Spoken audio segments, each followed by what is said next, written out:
8ನೇ ಅಧ್ಯಾಯ ಅದು 11ನೇ ವಚನ 11 12 ಧರ್ಮೋಪದೇಶ ಕಾಂಡ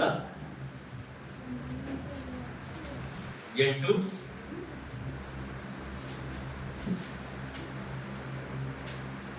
11 12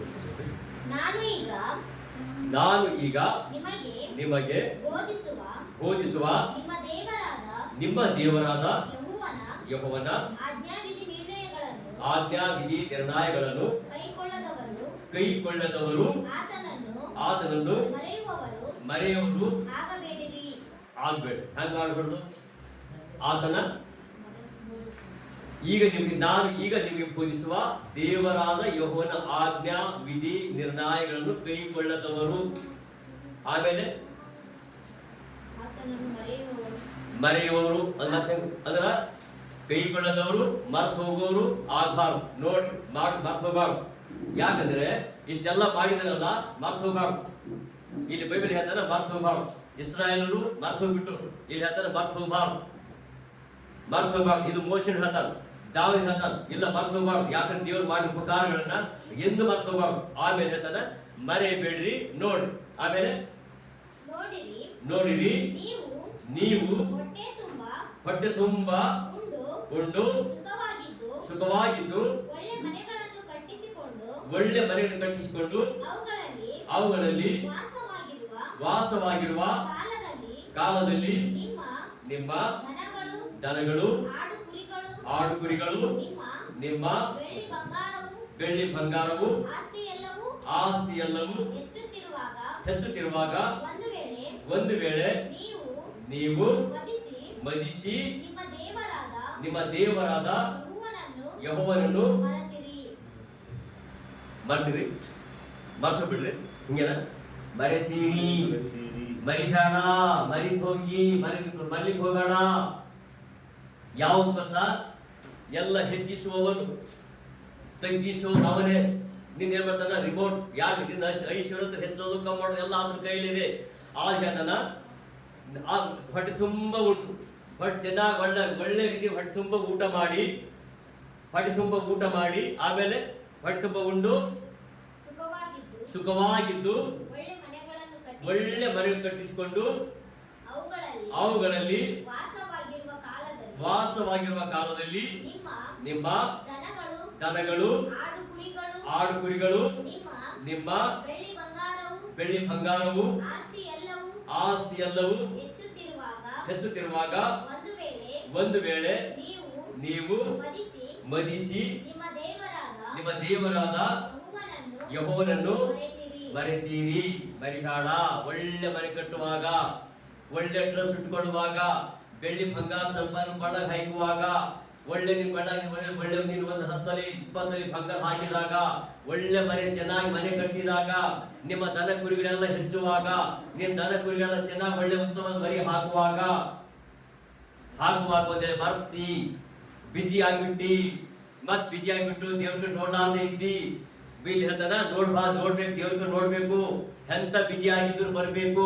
ಆತನ ಅರಸನಾಗಿದ್ದು ಬಂದನಲ್ಲ, ಅರಸನಾದ ದೇವಸ್ಥಾನ ಬಂದು ಕುಳಿತುಕೊಂಡಿರಲ್ಲ. ಈಗ ಹೇಳ್ತಾನೆ ಅದೇ ಬರ್ಕೊಂಡು ಹೇಳ್ತಾನೆ ನೀವು ಮರ್ತು ಹೋಗಿ. ಆಮೇಲೆ ದೇವರ ಕೇಳ್ತಾನೆ ಎಲ್ಲ ದನಗಳು ಕುರಿಗಳು ಆಸ್ತಿ ಬೆಳ್ಳಿ ಬಂಗಾರ ಎಲ್ಲ ಹೆಚ್ಚುತ್ತಿರುವಾಗ ಒಂದೇಳೆ ಮರ್ತು ಹೋಗಿ. ಮರಿಬೇಡ. ಅದೆಲ್ಲ ಮರಿಬೇಡ. ಎಲ್ಲ ನೆನಪಿಟ್ಕೋ. ಅದು ನೆನಪಿಟ್ಕೊಂಡು ಆಮೇಲೆ ಕೇಳಿ ಮತ್ತೆ ದೇವರೇ ಸಾಕಿಷ್ಟೇ ಅಂತ ಯೋಚನೆ ಮಾಡ್ಕೋಬೇಕು. ಇನ್ನ ಹೇಳ್ಕೊಂಡು ಕೇಳಿ ದೇವ್ರಿಗೆ ಗೊತ್ತಾ?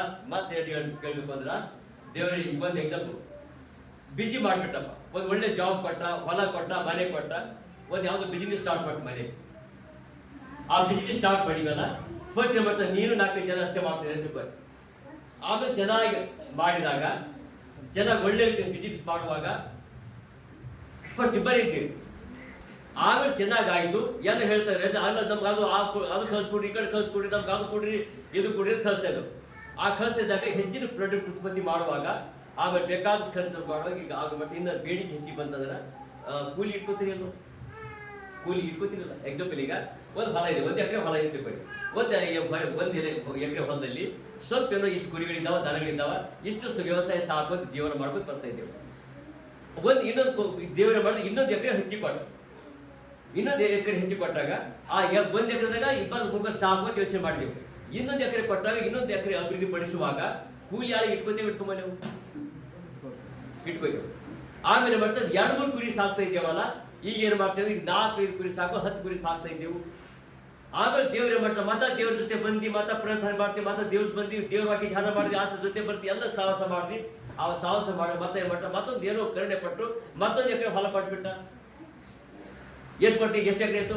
1 ಎಕರೆ ಇತ್ತು, 2 ಎಕರೆ ಇತ್ತು, 3 ಆಯ್ತು.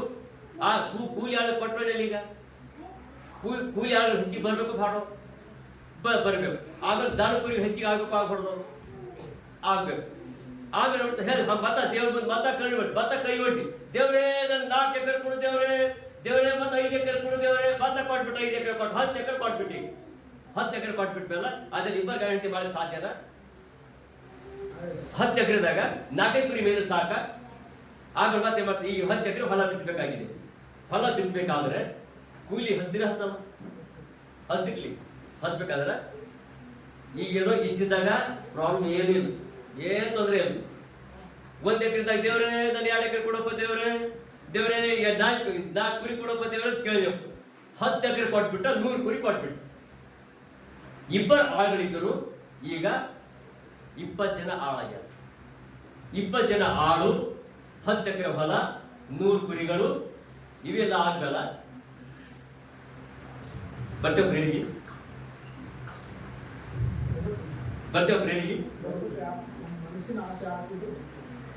ಬರಲ್ಲ ಏನು ಗೊತ್ತಾ, ಇಲ್ಲಿ ಪಾಸ್ಟ್ರೆ ಬರ್ಬೇಕಂತ ಯೋಚನೆ ಇಲ್ಲಿ ಥರ ಬಂದೆ ಪಾಸ್ಟ್ರೆ, ಇಲ್ಲಿ ಥರ ಬಂದ್ಬಿಟ್ಟೆ. ಏನ್ ಬಂತ ಇದ್ರ ನಮ್ಮ ಫ್ರೆಂಡ್ ಬಿಟ್ಟ, ಅವ್ನು ಭಾಳ ದಿನ ಸಿಕ್ಕಿದ, ಆ ಕಡೆ ಹೋಗ್ಬಿಟ್ಟೆವು. ಇದ್ರಂತ ಬಿಜಿ ಯಾರು ಮಾಡೋದು? ಬಿಜಿ ನಮ್ದ ಬಿಜಿ ಆಗ್ಯಾವ. ಯಾರು ಮಾಡೋದು ಬಿಜಿ? ಯಾರು ಮಾಡೋದು? ಆದ್ರೆ ಈಗ ಅದು ಹಂಗೆ ಇರ್ಲಿ. ಇನ್ನೊಂದು ವರ್ಷ ಒಂದು ಸಮಯ ಯಾರು ಇನ್ನೊಂದು ಬಿಜಿ ಯಾರು ಮಾಡ್ತಾರೆ ನೋಡಿ, ಆ ಬಿಜಿ ಆದ್ಮೇ ಮಾಡ್ತಾರೆ. 2ನೇ ಧ್ಯೇಯ, ಒಂದು ಸಮಯ 2ನೇ ಧ್ಯೇಯ. ಯಾಕಂದ್ರ ಆ ಏನ್ ಮಾಡ್ತಾರೆ, ಬಿಜಿ ಆದ್ಮೇ ಮಾಡ್ತಾರೆ. ಏನ್ ನಾವೇನ್ ಬಿಜಿ ಆಗಲಿ, ಆ ದೇವ್ರಿಗೆ ಮಾಡ್ತಾರೆ ಬಿಜಿ. ಆ ದೇವ್ರು ಮಾಡುವಾಗ ನಾವೇನ್ ಮಾಡ್ತೇವೆ ಅಂದ್ರೆ ಆ ದೇವ್ರಿಗೆ ಮಾತ್ರ ಬಿಡ್ತೇವೆ. ಆದ್ರೆ ಒಂದು ಸಮಯ 2ನೇ ಧ್ಯೇಯ, ಅದು 6 ವಯಸ್ಸು. ಯೆಹೋವನೇ ಸಾಯಿಸುವವನು. ಏನ್ ಮಾಡೋರಂತ? ಸಾಯಿಸೋದ್ರೆ ಹೆಂಗೆ?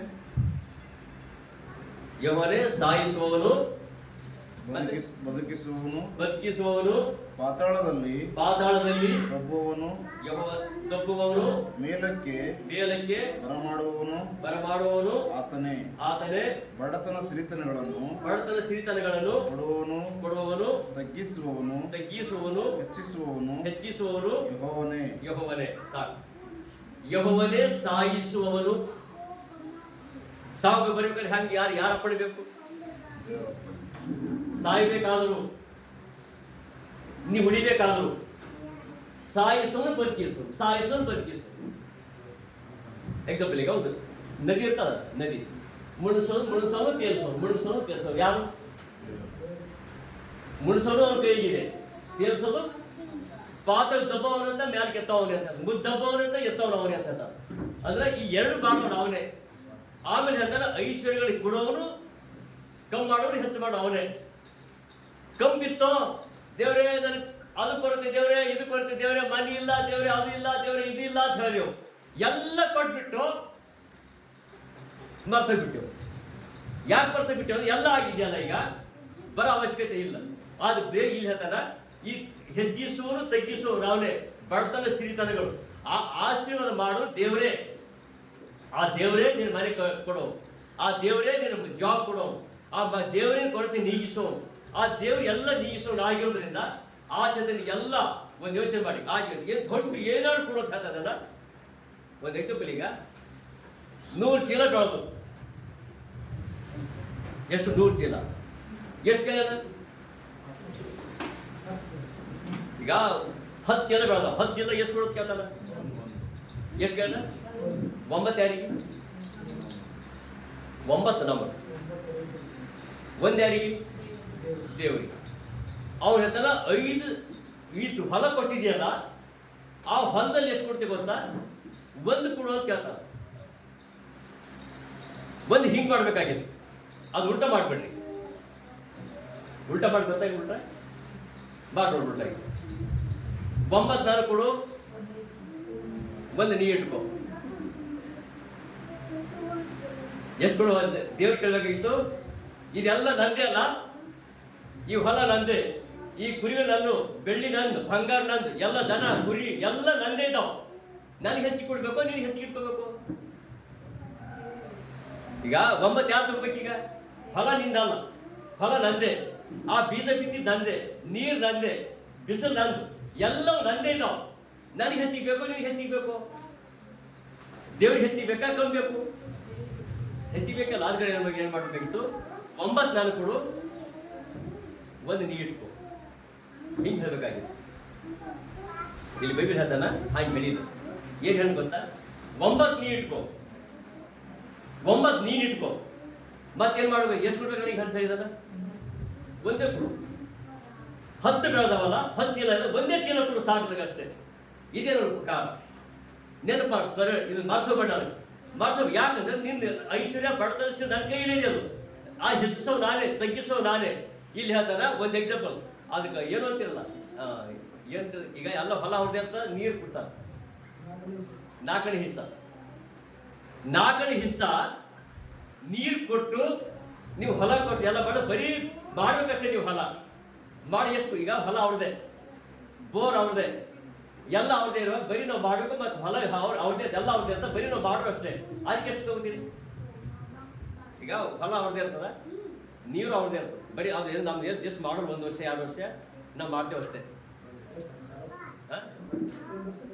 1 ವರ್ಷ ಅದು 1 ವರ್ಷಕ್ಕೆ ಹೊಲ ಅವ್ರದೇ ಇರ್ತದ, ನೀರು ಅವ್ರದೇ. ಅಂದಾಗ ಅದಕ್ಕೆ ಅವ್ರಿಗೆ ಎಷ್ಟು ಕೊಡ್ಬೇಕು?